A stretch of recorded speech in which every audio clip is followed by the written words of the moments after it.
Be honest with each other, with people for no reason. Why would you be friends with somebody because you knew their last name? It's functional. Friends rely on friends. Ecosystems rely on each other. And that's what we need today. And that's what we're doing today. There are brotherhoods that are involved in the creation of things right now that would sound very mercenary to most of us, but they have a clarity that 99% of us don't.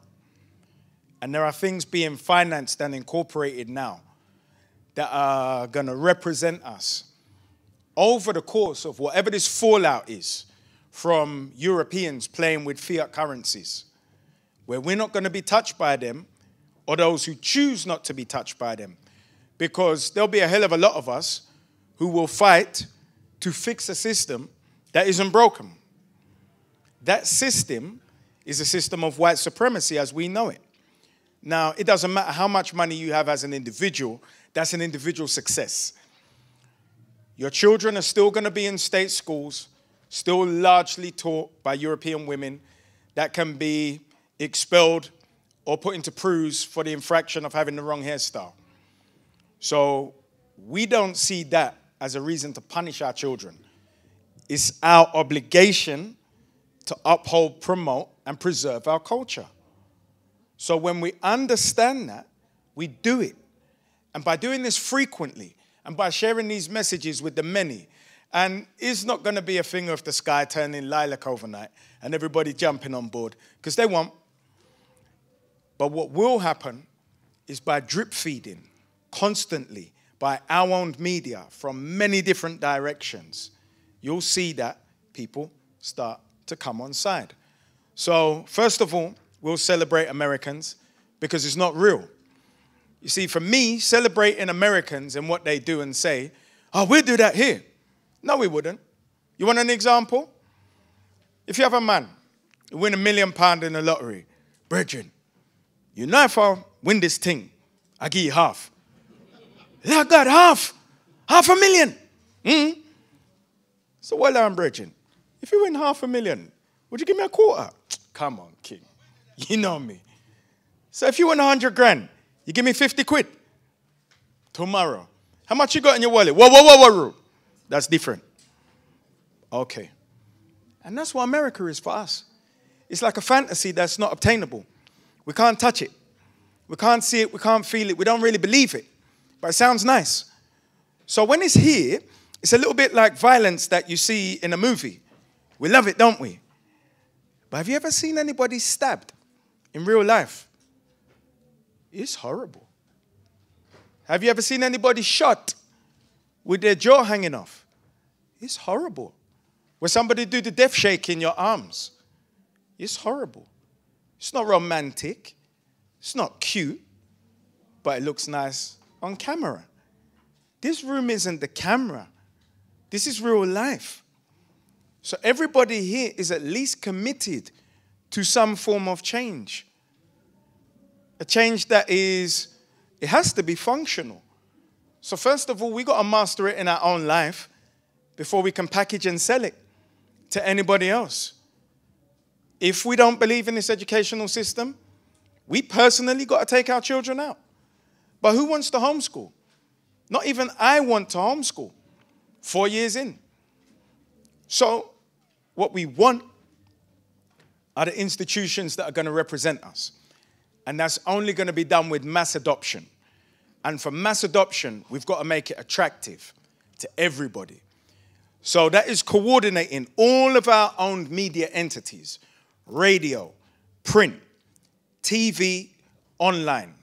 And online and TV have merged into one thing. We don't need licenses for any of this stuff anymore because tech has taken over. And anybody wasting time with FM radio stations or anything else, that's what apps are for. One place we can compete is technologically because it levels the playing field. It completely democratizes it. There's no limitation that our young people can be held back with technology. This brother here, Leon, one of the hardest working young men I've ever seen. And I've seen him in Hyde Park at 10 a.m. before anybody's there to start filming at Speaker's Corner, decided himself to incorporate his own TV network.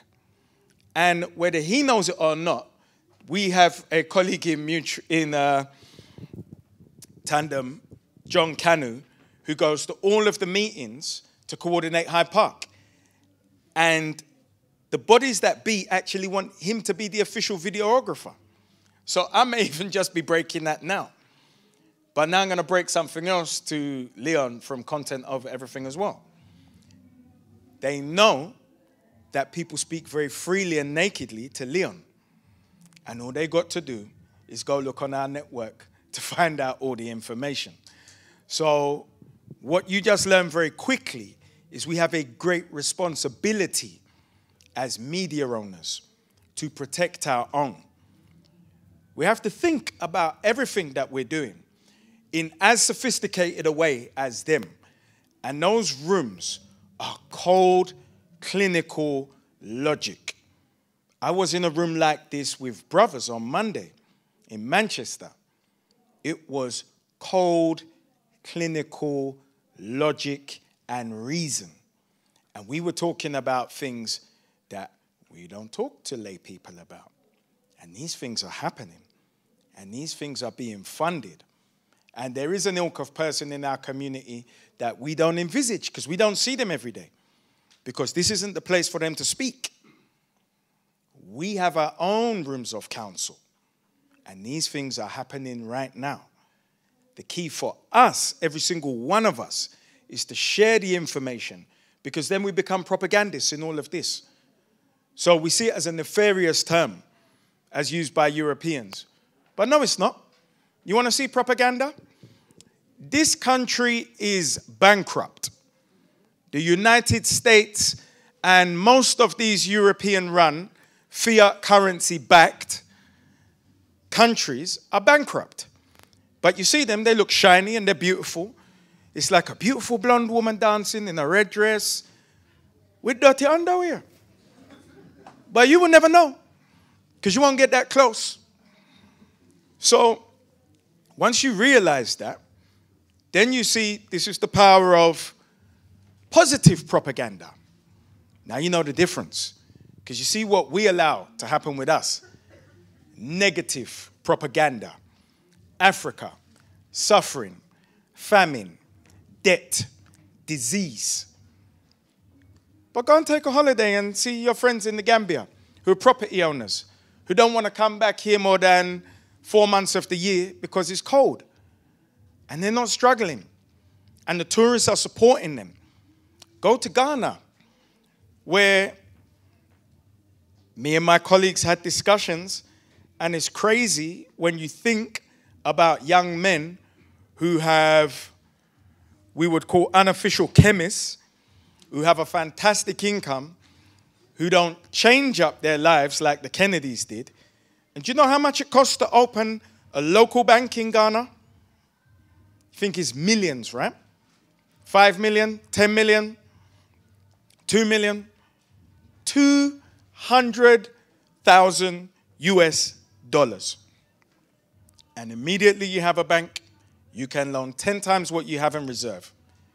If you decided it was going to be a development bank, you from the outside as returnees, dealing with governments, creating these contracts between the West, how you're supposed to, you pay Germans to come in, create superstructures, and go home. And you pay them at the rate they're supposed to. Because what the Chinese do is first they come in with an irresistible proposition. Anything that's unrealistic is always irresistible to a fool. Where they come to swap their magic beans for African cows. And we're susceptible, so we do it. And we take it. Only then, they're contractors. And their contractors are coming to stay. And they're also going to play while they're there. But Chinese aren't like Germans. Their building work isn't of the same quality. It's not sustainable. And it's expensive because then they run over. Oh my God, now the budget goes up. Now the terms of the loan change. But you know what you do? in a time of knowledge, we find those who are the most effective builders, and we employ them. So when German superstructures go up in a week, why don't we just pay people?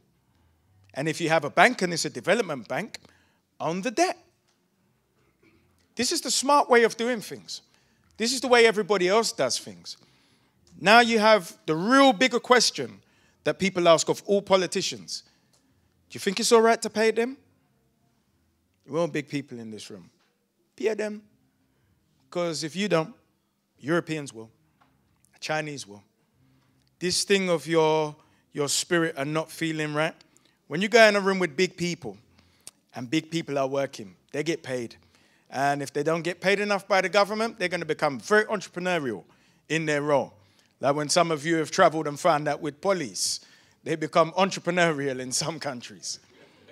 However, you know by pulling something out of your pocket and paying, it can be a very expedient conversation, and you're on your way.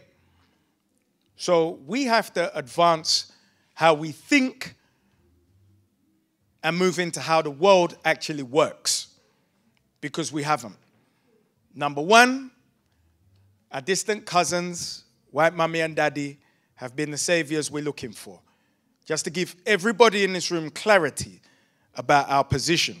I'm going to say this very quickly before I introduce our first guest speaker, performer. In 2015, we're all aware that our kidnappers' families were paid reparations for the stock they lost. Now imagine, we were left in the Caribbean doing fine, and they invited us over here to fix the motherland. And then what did they do when we came and we worked? They taxed us, right? And you know where that taxation went? Reparations has gone down like chicken, just not for us. That reparations that went down like chicken went to them. And they've now been recompensed 4 years ago. So what we are surplus to requirement. Have clarity about that. And that is why the 6 private prisons that have been built are going to have employees that look like our children. Have clarity about that. We have outlived our usefulness. So now if that doesn't scare anybody, if you find in your child in a Prue who's highly intelligent and polite, don't worry what you think these people won't do, because the cameras are watching. We're not going to be in Europe anymore.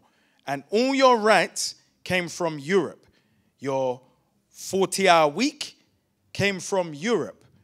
It's less than 100 years ago that 7-year-olds were chimney sweeps and suffering from lung diseases and dying before 10. Have clarity about this barren little island and their own. All of these machinations were worked out long before they kidnapped us. The Scottish, the Irish, and the Welsh. And that's why English people are despised in all of those places. But you see, money speaks louder than anything else, so they become accepted again. Understand our state in the union. But brothers and sisters, if we can have a hand for Tony Dada and his band, they're going to be performing now. Thank you, brother. Wow. How do you follow that? I'm sitting there, I don't know about you, but I just learned a whole load of stuff today already. I'm like, give me a moment, brother. I just want to take some in. So, how do you follow that? Well, I just want to say thank you for giving me the opportunity to come and just do a little something for you. I was speaking to Iola, and she said, you know, we were talking about perhaps bringing a different kind of flavor, you know, just to change the vibe and change the energy. Now, for some of you who know me as Tony Dada, the GPS mentor coach, that's really my background. So for the last 27 years, I've been investing in our community. For 20 years, working with our young people, those that society had given up on and said were disadvantaged and couldn't do anything. And, you know, But how many people subscribe to that? How many people believe that our young people are disadvantaged and can't? Yeah, it's not true. And I found that for myself working with some of our young people. Using creativity and visioning and taking personal responsibility, we can be anything. We can achieve anything. And this is something that we've done through our organization. So when Iola invited me, gave me the opportunity to come and do something with you, I thought, why not? So I'm going to invite my sister, Kalila. Kalila, so you may not know me in a singing capacity, but as I said, creativity is my God-given gift. And so I use that in all of my work. I refer to myself as a creative social entrepreneur. We all have that gift of creativity, and it's about understanding what our gifts are and how we use them. You know, my brother spoke earlier on about taking personal responsibility. For me, when I sit here today, I'm in a state of bliss. Why? Because 35 years ago, I was living in South London, and it was like a war zone for me, particularly because, and I see my brother there from school, so he knows what I'm about to say. There was a disconnect, unfortunately, in terms of, certainly as I'm a Nigerian, and there was just a war between Nigerians and West Indians in my world. And my sister's shaking her head. She can relate to that. And I wrote a song, and hopefully later on I'll get a chance to do it. But it was a soul cry that, even as a young teenager, I was like, why can't we wake up to the truth about who we really are and come together? But you know what? The beauty for me today is, here I am, a Nigerian, with a sister from Jamaica, or from the Caribbean, and we're going to do a song together. And for me, that speaks about progress.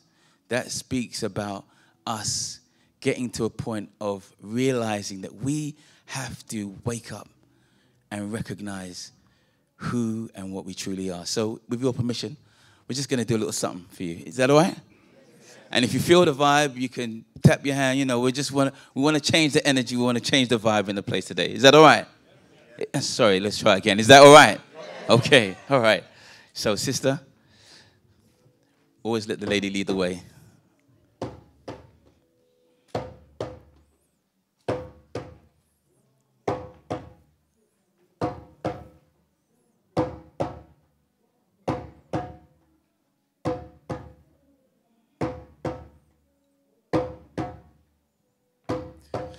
Oh, pirates, yes, they robbed I, sold I to the merchant ship. They took I from the bottomless pit, but my hand was made strong by the hand of the Almighty. We forward in this generation triumphantly. If you know the song, won't you help me sing these songs of freedom? 'Cause all I ever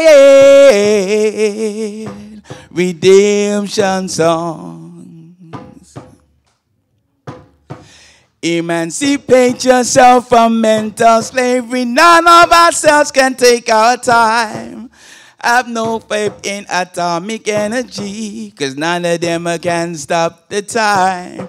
How long will they kill our prophets while we stand aside and look?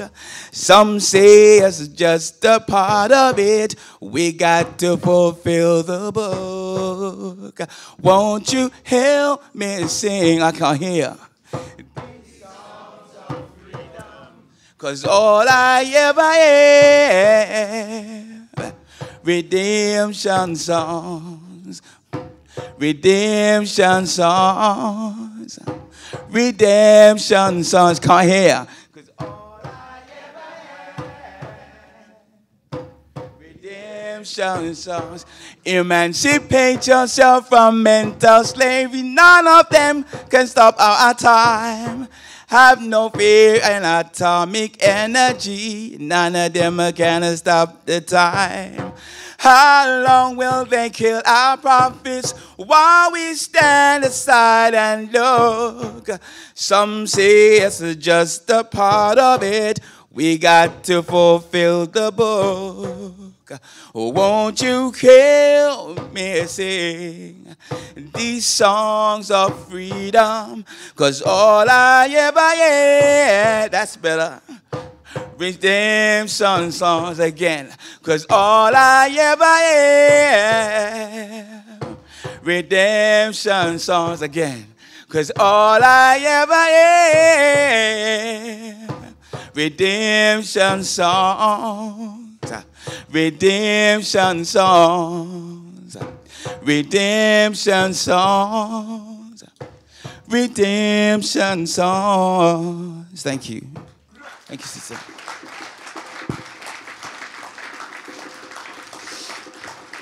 So, I feel very honored to be able to sing that as a Niger boy, you know. But, you know, and it just speaks about the soul, the spirit that we have.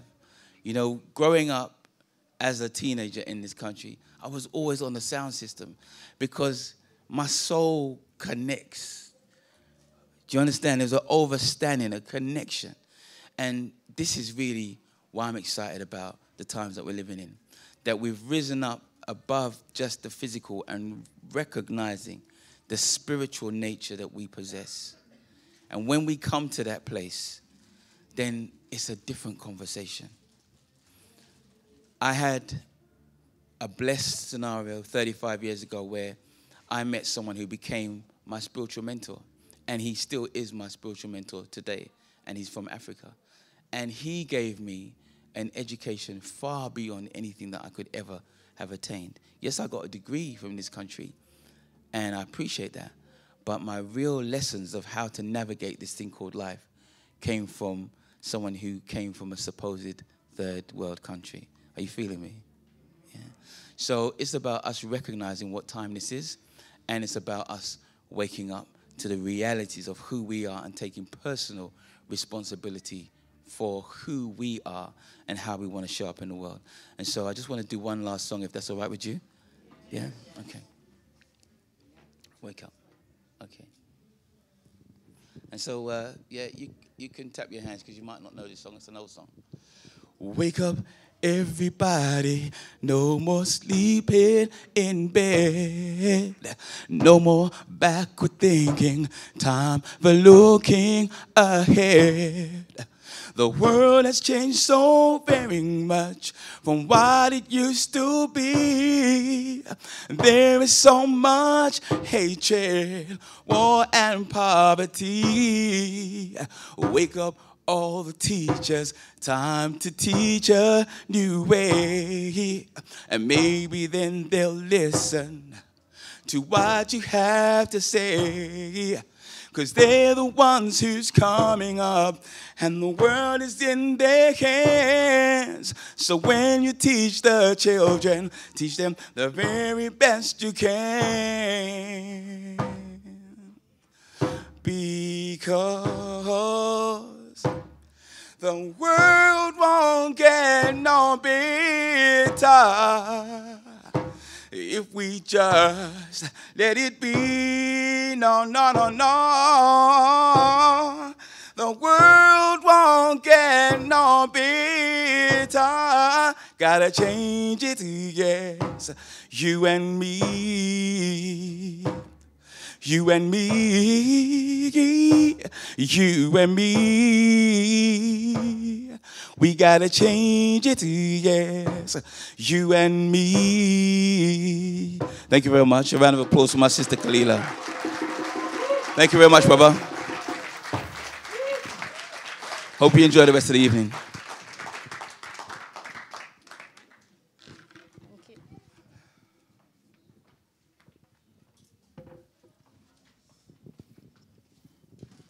Okay, thank you, Tony. From one Tony to another Tony. Thank you very much. So, this part of the event is in twofold. This is the first part that I'm going to do with you, and I'm going to try to do something at the end. Both of them are going to be short. So, for this thing, I feel it's important for me, and I'm sure you relate to it, is that somehow when we leave here tonight, I feel that we need to be somehow more connected than how we first started. I feel that we need to be much more connected than the way we are now with each other. So I want to try to shift some of that so that you can feel much more connected to the people that are here. Because it's important. We're on a journey, the way I see it. And for us to be on that journey, we need to know who we are with each other. So I've got a little creative exercise that's going to get you up out of your seats. If you'd like to all stand up for me. And essentially what you're going to do now, you're going to do two things. Each person is going to meet somebody in a short space of time that you don't know. And you're going to have two things in mind when you meet that person. One of them, and you can choose either way, one of you will have one thing to say to the other, and the other will have something else to say. And they can either be or the same as, what is it that I want from here tonight? And the second one is, what is it that we, me and you, because you've just met this person, are going to leave here tonight to do? Something that you can work in that short space of time. Maybe it's to say, well, look, let's link after we meet. Let's make a plan to collect something. I don't know what you are going to do. But this, essentially, by having a conversation with somebody that you don't know, to either decide on whether you want something to happen here tonight, express that to the person, or you're going to say, let us do something together, because it's about us coming together. It's about us finding a way to do something that we haven't done yet, and we're on a journey. Anyway, enough talking from me. Try to find somebody that you do not know and just go up to them, ideally in a pair. If there's a three, that's fine. But I want you to introduce yourselves to somebody briefly and find a way. What are you going to do? What is it that we can do together? Off you go. And smile. Smile. Be friendly. Take risks.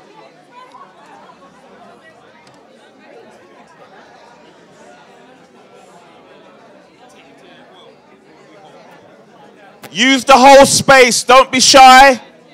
Someone at the back, someone at the front.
My friend should be here. Hello.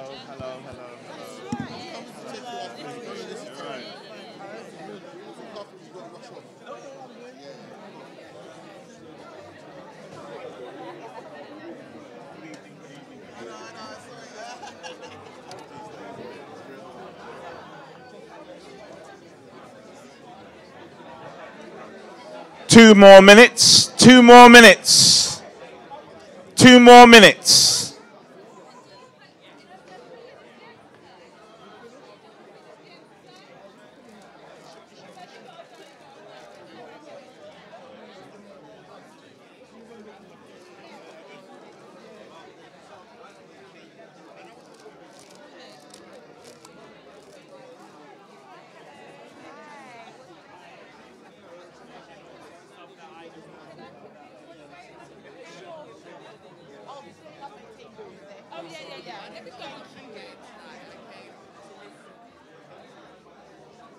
1 more minute. 1 more minute.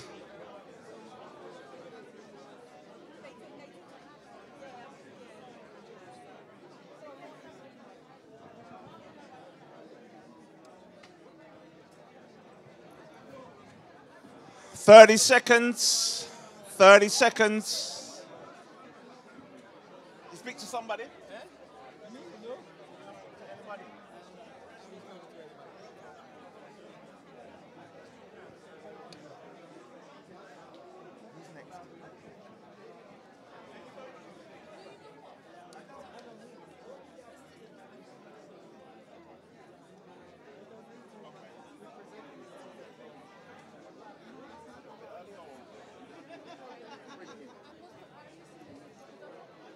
Okay, try to finish off with your conversations. Be finishing off those conversations.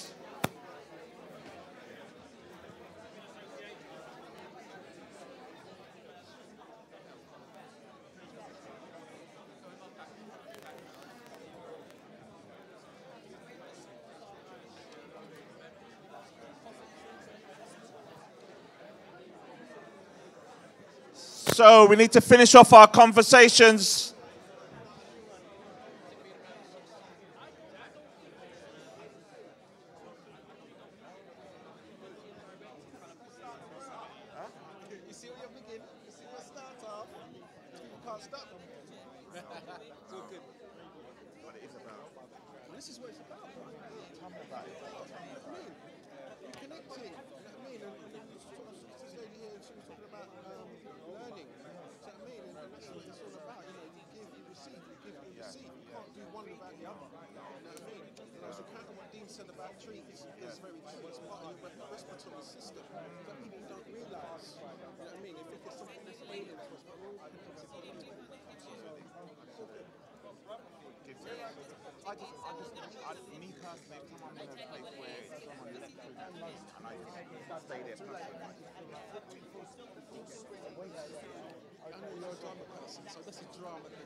Okay, thank you very much. We're finishing off now. Thank you.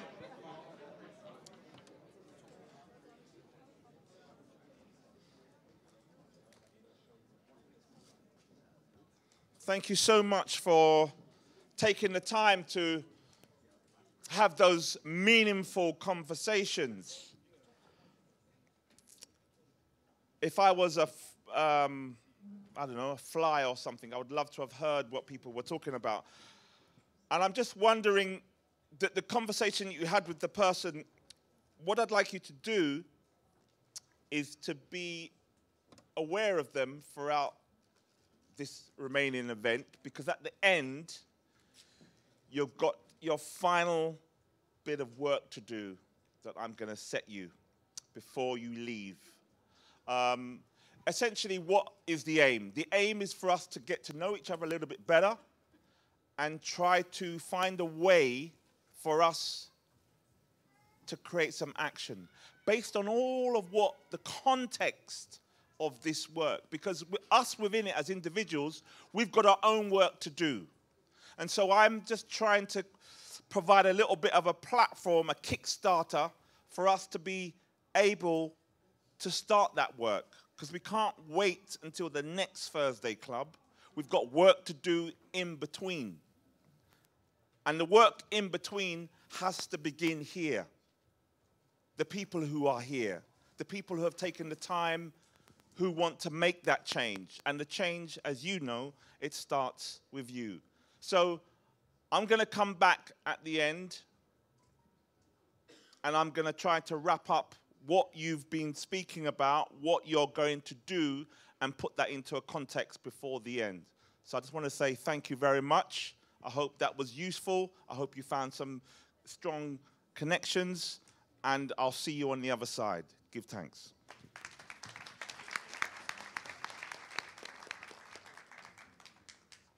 Our next speaker is Dean. Our next speaker. Yes. Can we give a big round of applause to Rodney? Greetings, family. Greetings. Wow, I'm humbled. First of all, I'm happy to be here. I'm inspired by everything that's just happened today. On the flyer today, I think that it was mentioned some of my credentials and some of the various things that I've done. And I'll be honest with you, I just want to start with a baseline as to why I'm here and what gives me purpose politically. So the first person I have to actually mention is my grandmother from St. Vincent. She was pregnant at 14 and got kicked out. She, having had an education up until the age of 8 years old, she was on the street and had to manage by herself and became a market person in St. Vincent. Her goal, after having 4 children with no help, and after having her final child, who was a daughter, was to ensure that all the negative consequences that she'd seen in her life of women who'd been inflicted with pain and suffering would not happen to her daughter. And so, at that time, in the 1950s, there was a lady by the name of Mrs. Laborde, who was actually the aunt of a person many of us may know or have heard of Mr. Eric Williams, who was the first Premier of Trinidad. And she was an educator, however, she only was an educator for people who were of a certain hue. And my grandmother, being a blue-black, robust lady, went to Mrs. Laborde and said, Mrs. Laborde, please can you educate my daughter with her basket on her head? And Mrs. Laborde agreed because my grandmother had the gall to ask her. My mother was the person who was that child, who was the first person in our family to complete secondary school education. And since then, she became a teacher, and she became a registered nurse and came over to the UK. Most of my experience in the UK living here has been in Haringey, in Tottenham. And to ensure that I wouldn't be by the wayside of many of my peers, my mom used to take me to, if anyone remembers Head Start, the bookstore on West Green Road. Yeah, okay, my mom used to take me there every week, right? My mother had to raise me by herself whilst going to work in West London for a feminist organization, experiencing racism every day, but again, did that to ensure that I was looked after. We are the ones who actually created the library in our primary school in Tottenham. We were the ones that actually took books from West Green Road to take to our school in primary school in Tottenham, which is actually the Green School in primary school. It's still there on Broad Lane, to inform my peers about our history because the school weren't going to do it.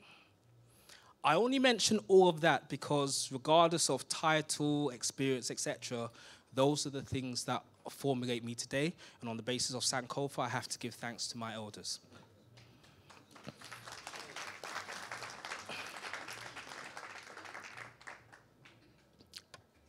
Steve Biko said many things, and one of the things I remember for today is he stated that a community is easily divided if their perception of the same thing is different.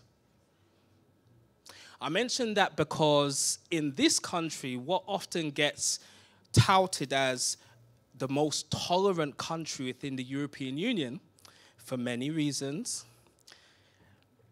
doesn't necessarily describe the reality that we face today as African and Caribbean people. So I just want to touch on some of that reality that, so that we could have a clear foundation as to where we are today.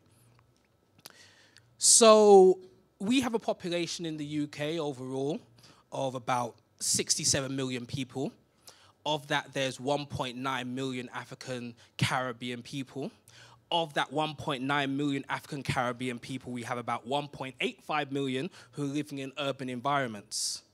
of those people who are living in urban environments, most of us are living in the most impoverished, overcrowded environment, where there's a statistic where it states that black people, on the whole, are living in overcrowded environments 3 times more than their white counterpart. When it comes to the areas that we live in, many of us actually, and I'll probably do a survey after to find out who lives in East and South London, also East and South areas of where they live, because those areas are actually the poorest areas of any vicinity you'd have in the UK. Why? Because in the Industrial Revolution, they had to think of where they were going to put the factories and think where the smoke from those trade winds were going to take all the carbon monoxide and noxious fumes, and so they weren't going to build those on the east sides of any kind of constituency. They were going to build them in the south and the east. And oftentimes, many of us live in the south and the east of wherever we are.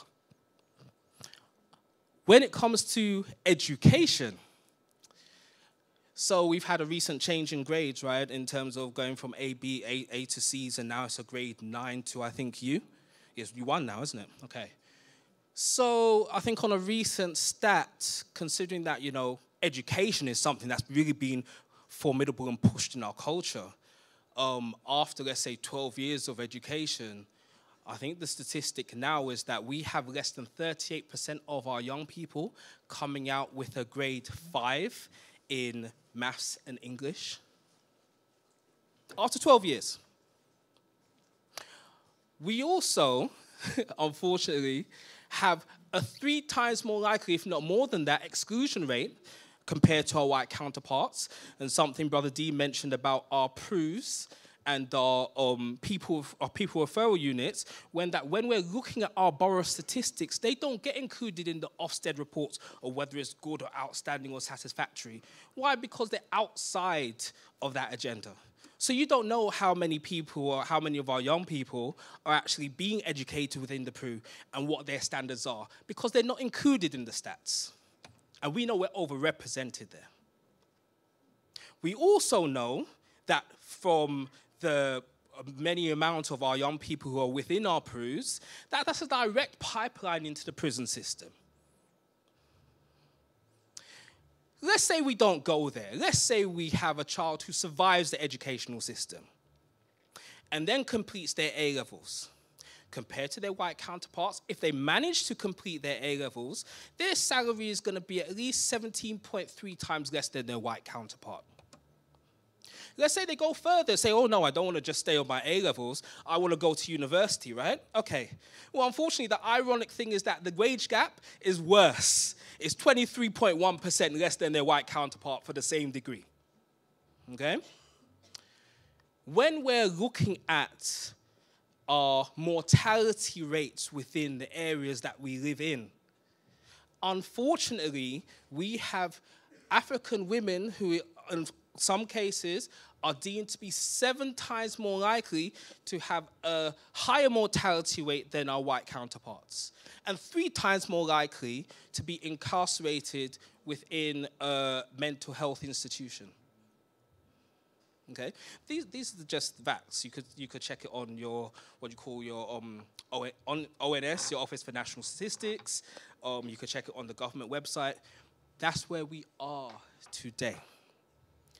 So I just put that as a point of clarity before we have a discussion about whether or not we're living in a tolerant society. Because at the end of the day, I think that something, if we're experiencing this and we call this tolerant, I think, to say it politely, they have a damn nerve. Okay? In fact, if you look at the history of our people in this country and our contributions, whether here and abroad, I think we're the ones who have tolerated the abuse rather than the country tolerating our presence. The fact that you say you tolerate me being here doesn't mean that you accept me being here, because you tolerate my presence, and I'm supposed to feel good about that. Yeah?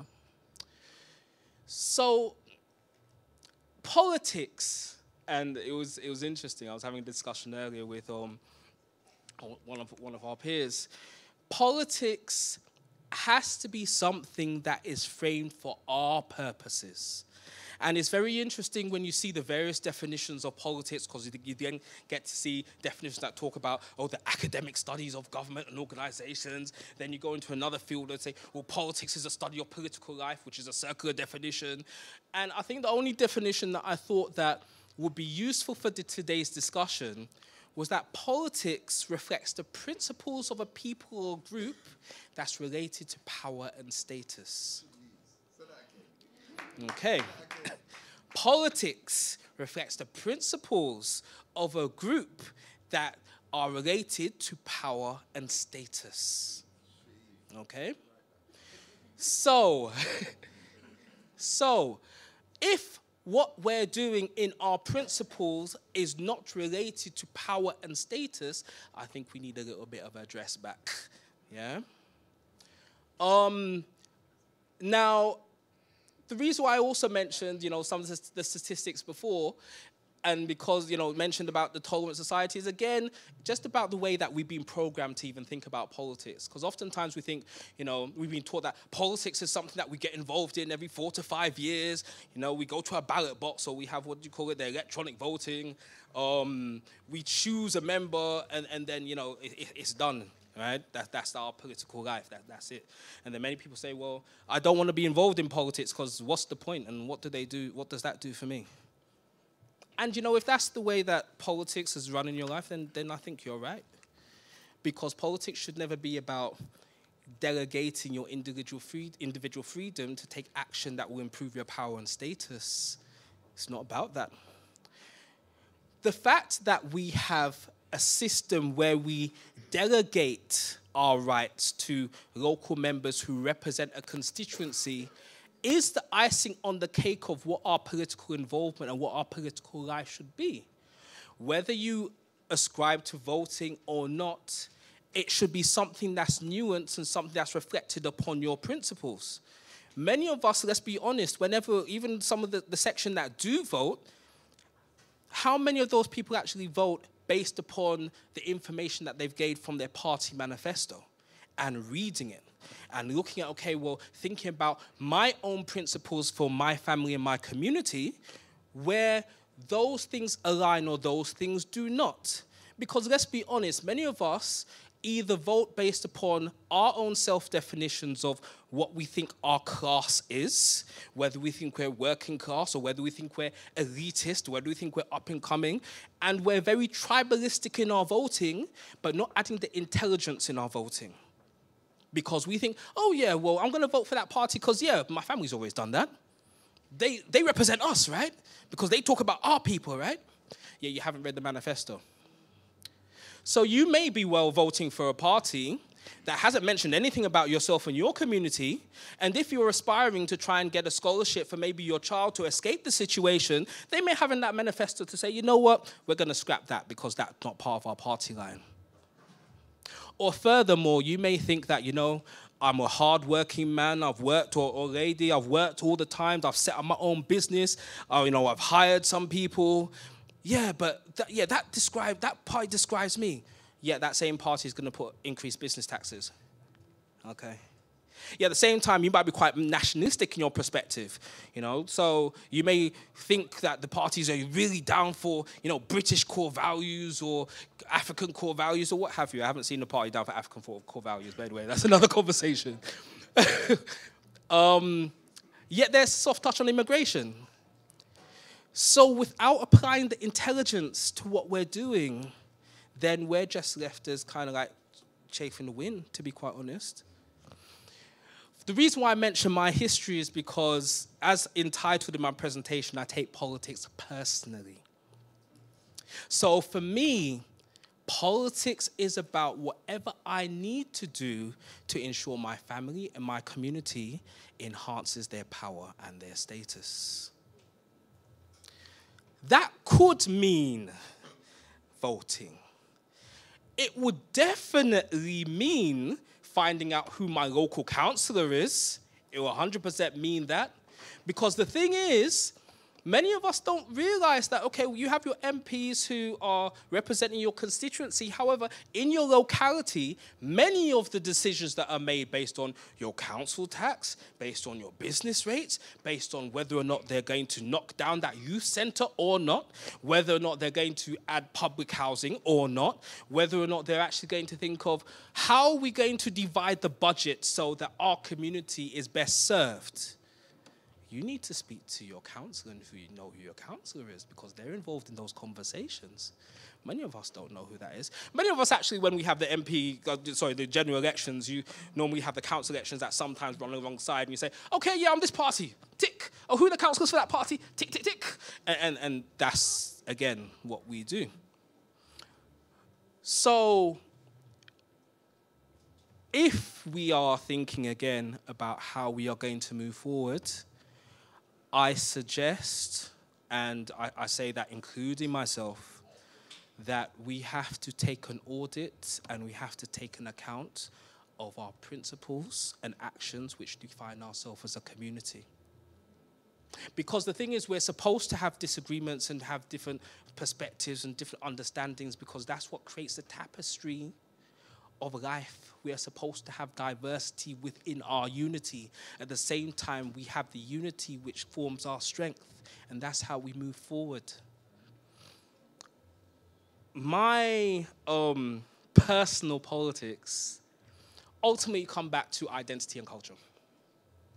And when I mean culture, I don't think about the objective, aspects about the celebrations and your festivals. No, I talk about how do you live your life and what's important to you. So for me, knowing that I have a child in school that has the various lower ratings which are deemed acceptable by the school standards, but I know for my child's life with the African Caribbean context, no way are they going to be successful. That's principle for me to go to a PTA meeting. And I know many of us have pressures financially and otherwise, time pressures and otherwise, but at the end of the day, the principle has to be high. The principle that we're going to ensure that if a teacher is teaching a subject that doesn't align with my core values, they're going to know about it because I'm going to represent my child. Or let's talk about when you have the school governors meetings where they talk about exclusions of our children. We could talk about the rates of exclusion, but how many of us are school governors? Thank you. Give thanks. We need more. We need much more, but I'm glad that this lady's a school governor. Give her a round of applause, please. And we've got two? Okay, we've got two, sorry. I'm short-sighted. And we've got three. Okay, hi. Specsavers, help me. Okay, right. The fact is we need more, yeah? But there might even be a discussion, like Brother Dean said, where we may even have to think about taking our children out of the educational system altogether. And how many of us are prepared for that? Not just individually, but collectively, and seeking support for that.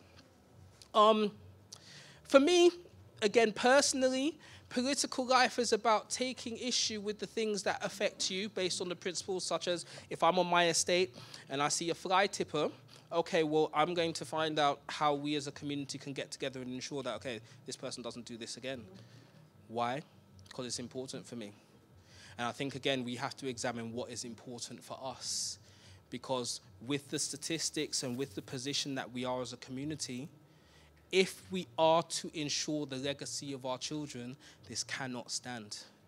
And to be really honest, we are the generation to move forward with that, because our children will be looking at us, and the children will have a right to look at us and say they are going to hold us to account. Okay?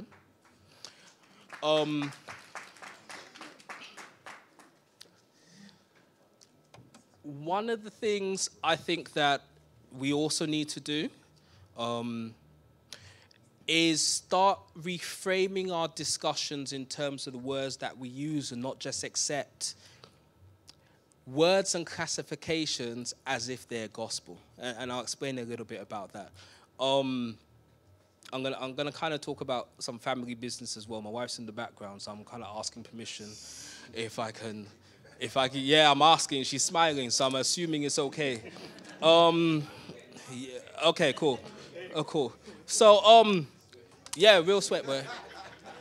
Don't know if I'm gonna get food or anything, bro. So, so, like, you know, sometimes you look on TV and, you know, I get a bit licorice and I kind of say, yeah, I'm gonna go to Europe. And then I say, okay, well, yeah, let me go to a country like Slovenia. And then I look at like these programs and they say, well, okay, thank you. Oh, yeah, but I need that way. Thank you. So I go to Slovenia and on the programs they say, yeah, this is perfect. You know, great scenery, fantastic apartments, great customer service. You go down, great family life. And I get happy. And then I remember that I'm from the Caribbean, right? African like descent, right? So then what I then do, I go to YouTube and try and find a black person who's gone to Slovenia. And then they'll say, don't come here.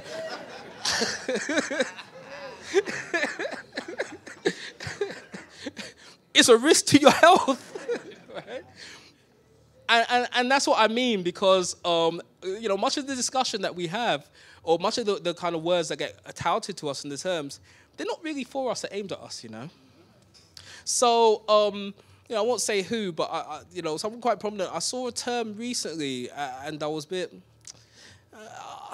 yeah, I had problems with it, to be honest. And it was something called, I saw something called toxic racism. I have no idea what that means, because racism in itself is toxic. So I think the discussion that this person had was really talking about, you know, Brexit and the fact that, you know, there are more far-right attacks, etc. So that's a toxic aspect of racism. And I kind of looked at it and I just thought, I really don't give a damn because really racism is toxic in itself. And whether someone's trying to lick me in my head, or whether someone's trying to stab me in my back nicely, they still want me dead, right? So again, it's a case of we don't need to necessarily jump on the bandwagon, but we have to hold firm in terms of how we define things for ourselves. One of the best things when it comes to racism, I don't have any discussion about racism unless it's talking about a systematic institutional process, because that's what it is. It's not about whether or not someone likes you, whether or not someone socially integrates with you, whether or not you could eat tea sometimes and you have friends with people. It's not an individual thing. It's a systematic institutional thing. And it's interesting how many different reports we're seeing from Scarman to Lamy that's mentioning so many different aspects of institutionalized racism, from the police to the criminal justice system to the educational system. Thank you, the NHS. Oh, there you, okay, right? Yet we still get into these conversations where, you know, if someone from, you know, our hue and our background says something about anyone else, I hear, not in this room, oh, why are you being racist? Well, I can't be. And the thing is, I stand firm to that, and you know, people are supposed to disagree with you because you are there representing your perspective, and that is what being political is. You have to stand firm on your perspective, okay? So the point of standing firm on your perspective is the point to push the argument and push dialectic, because people are supposed to give you that inertia and feedback, and it's their choice whether or not they are going to move based upon your opinion or not. Okay. We need to be standing firm to what we hold core, what we hold true, and push the argument, because this is who we are. And again, like I mentioned, my grandmother, my mother, only because I have a clear understanding that for there to be a legacy, there has to be a legend. Mm-hmm. So we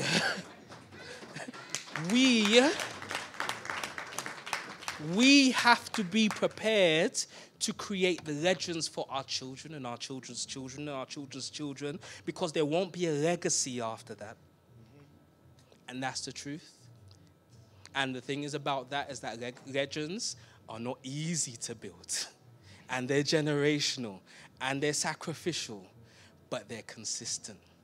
And you have those stories from generation to generation to generation that prove that what we do and what we did was worth it, because they have a better future.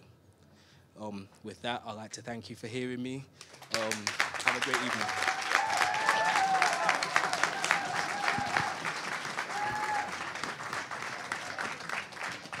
See, my brother says something very important. And you have people, as I said of his wife when she spoke here in December, as superheroes.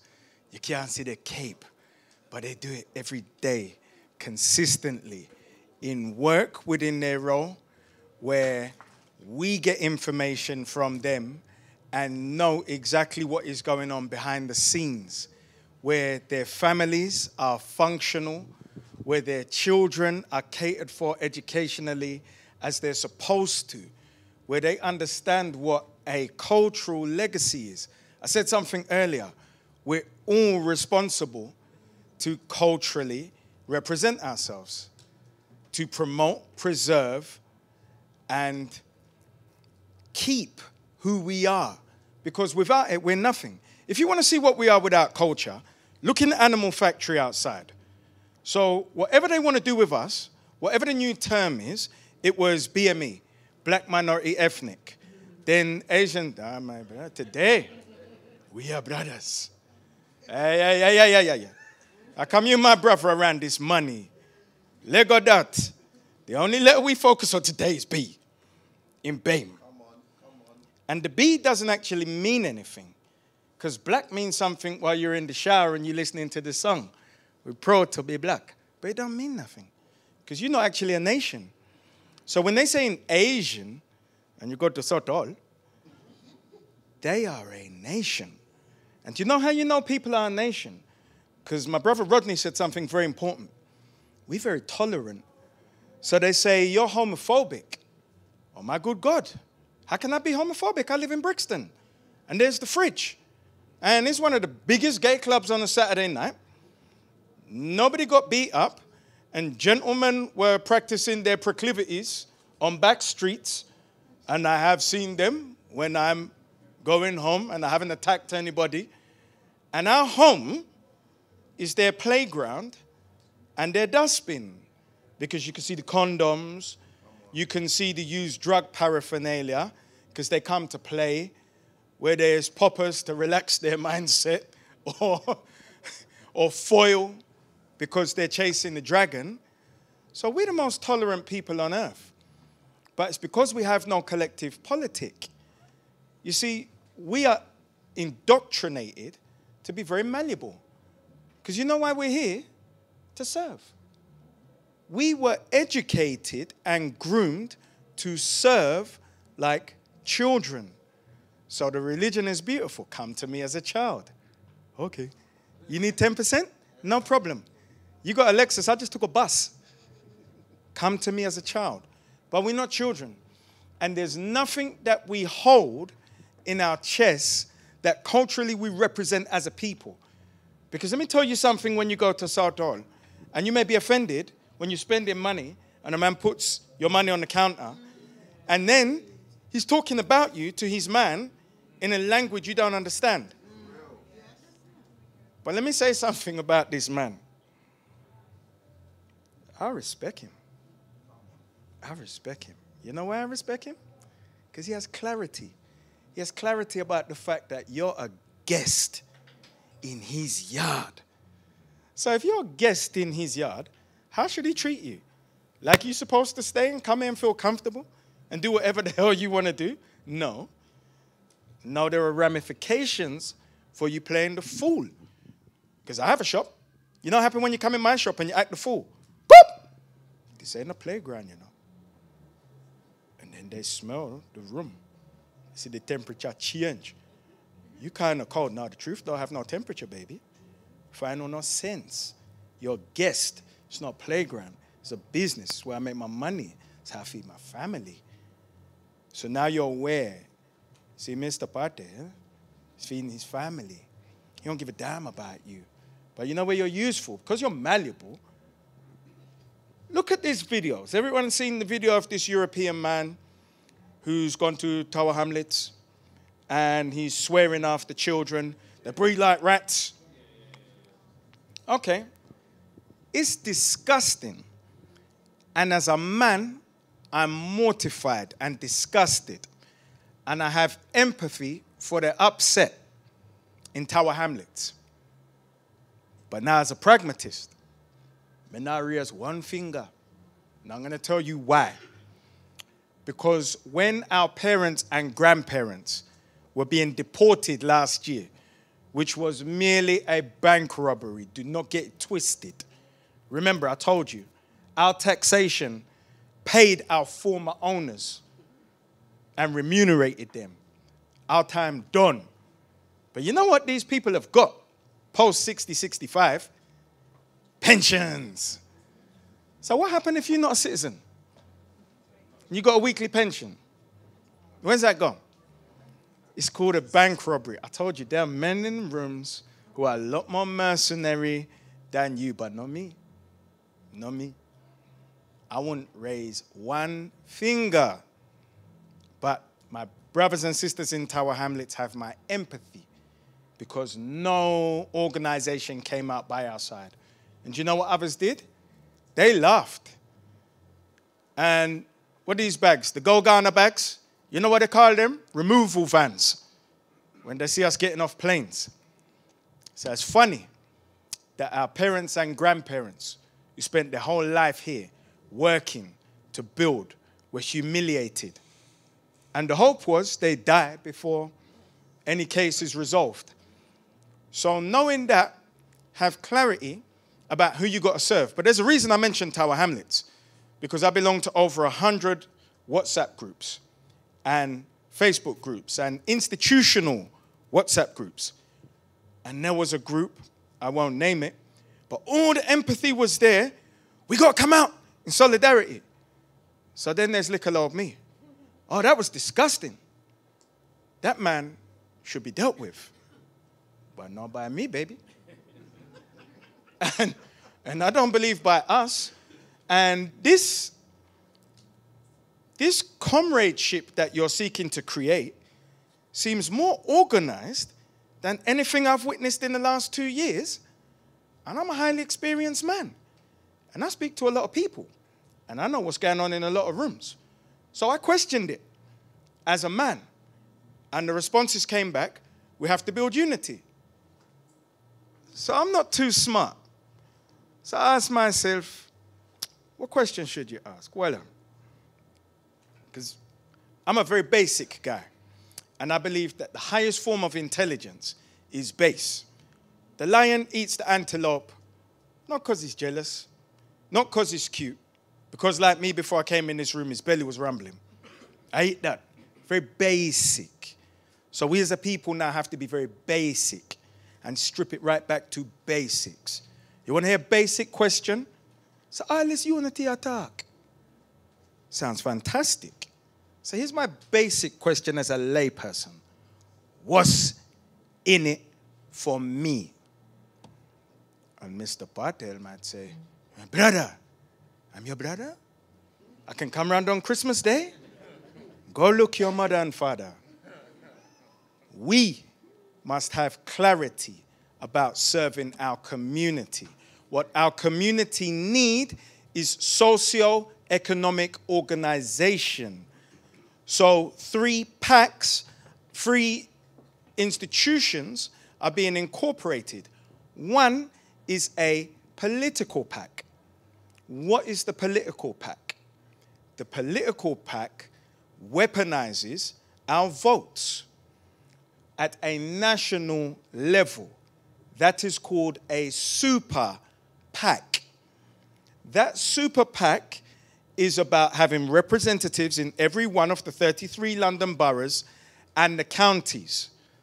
Those who have been working in isolation as advocates now work as a fist, connected by technology. Then we can meet as frequently as we like, because we have conference calls going across the land. Now we have one agenda, not one party.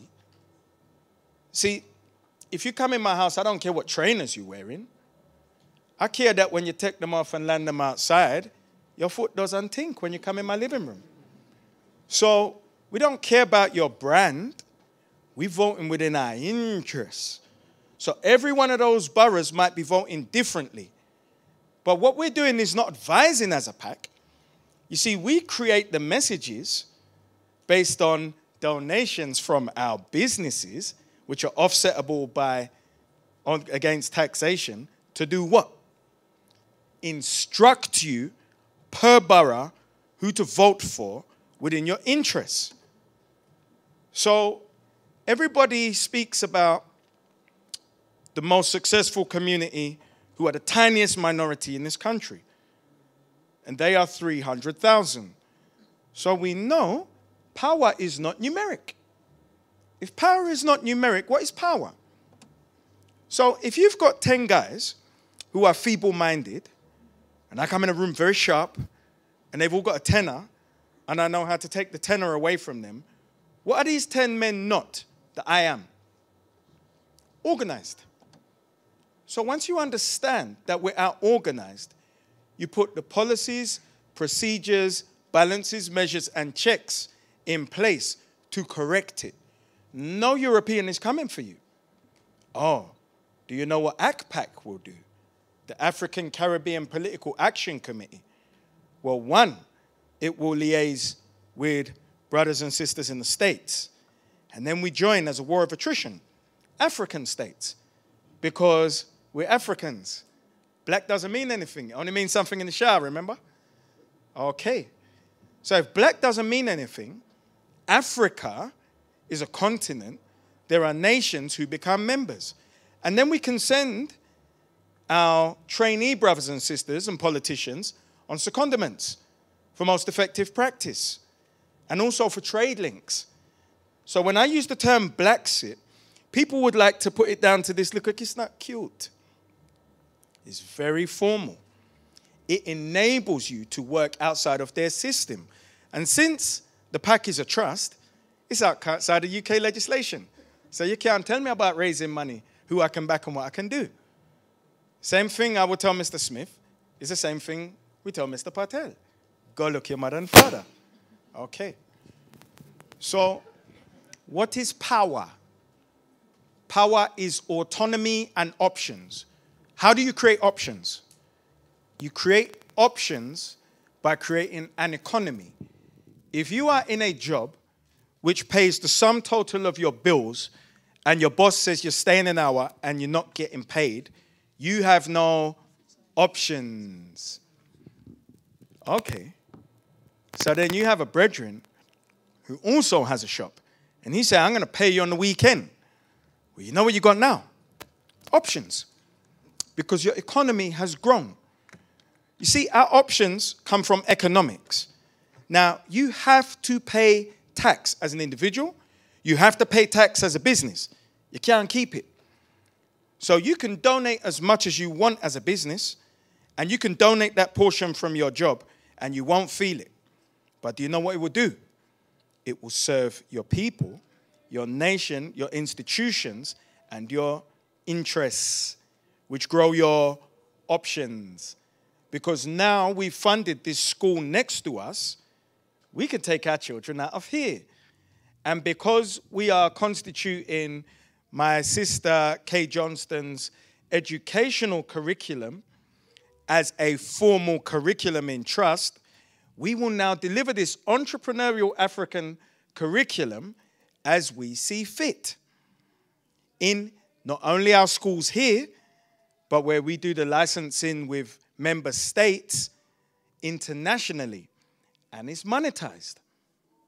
So now we have options, and you can deliver code from a curriculum where you have children. Just imagine, this is an assembly. This is an assembly of 500 children, just like when we sat down with Europeans. And the mantra within this assembly every morning, I am my brother's keeper and my sister's protector. From preschool, 3 years old, all the way to 17. And then your head looks at you. Touch one. Touch all. You play the children. Touch one. Touch all. Lord God. I'm getting home. And I truly wackless. We do this every day, incidentally, in assembly. So I'm ahead. Touch one. Touch one. Sleeping people. You know, one thing I love about black people, we're cute because we need numbers. You see, last month when there was like 200 in here, it was beautiful because everybody could hide like we work in the civil service. You see? No, sir. Touch one. Touch one. Wait. You see what that does in your chest? You see, if I did that 10 times, you get a little lightheaded.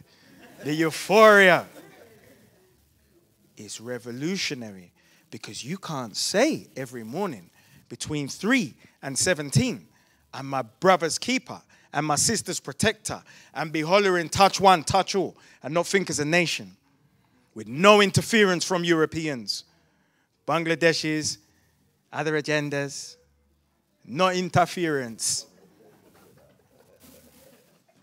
Africa for Africans. When you have Africa for Africans, you feel powerful, right? You see, no matter there's 50, you feel like 50,000. We are the strongest, most resilient people on this planet, which is why the most interfered with people on this planet. You cannot take a shank at 18 and stab your brother if you've been saying that for 15 years. So if you want to know what the health policy is, we're going to do the public health approach. Well done, man. We're African people. Make it simple. Because you want to make a simple process and concept sound complicated, so we can't go for the money. Do you want to know what the public health approach is? Early intervention. What is early intervention? It's rites of passage, it's the correct education, and supplementary school, which is totally cultural. And we are the only people capable of delivering it. No European can deliver that to us. So, once you have clarity about the public health approach, which is early intervention, we're clear. We can do it. Now you need to give us the money to deliver it. And we have the vehicles, which are the trusts and charities. And as I say that, my brother and partner, Ghana man, Nana Ajiman, is at the back collecting donations for Access UK, working with young people. We'll do that. We're going to have a break in 2 seconds. But I have to acknowledge this general because, you see, we talk about personal politic and we talk about consistency. I'm going to tell a story, and I need you not to cry because you need to be able to count the money afterwards. My brother set up Access UK after the riots. And because these things are capital intensive, he sold one of his homes to fund it. Now generals have joined him. And very important things are happening in rooms to give our children curriculums before this curriculum was on the table. And we have a program starting in Tottenham within the next few months. So understand that we exist within our community and are doing. You could have found this gentleman and our other colleagues in Parliament, in the Mayor's office, you name any institution around this land. We have been there. We exist. Things are happening, we are moving. But it's a choice. So a man or a woman is responsible for themselves. Look in the mirror. I have been robbed. Do you know what I did? Are you all that? Why you put yourself in that position? Did I put myself in the position again? I didn't think it was acceptable.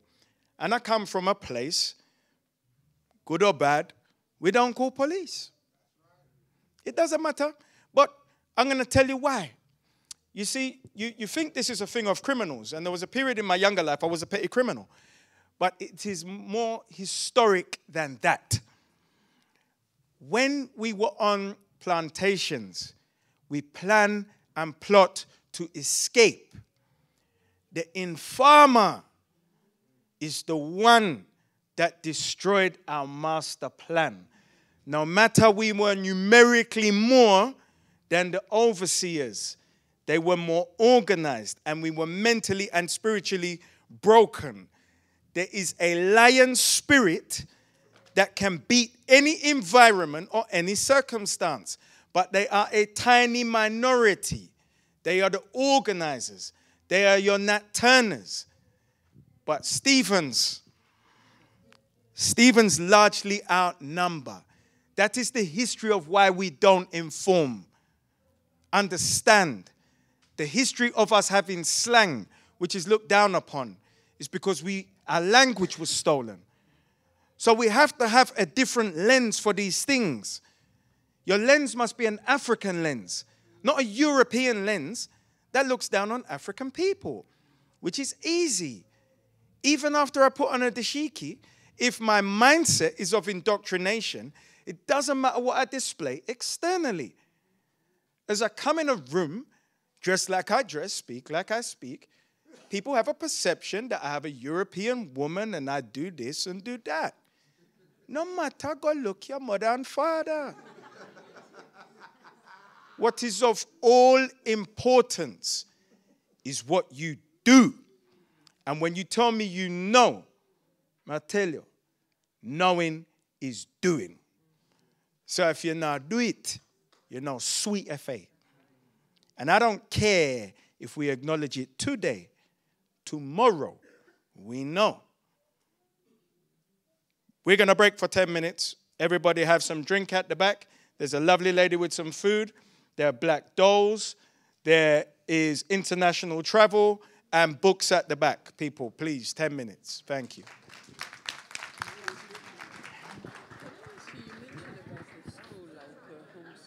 Yeah, I homeschool for 4 years. Really? Okay, can we talk about it? Absolutely.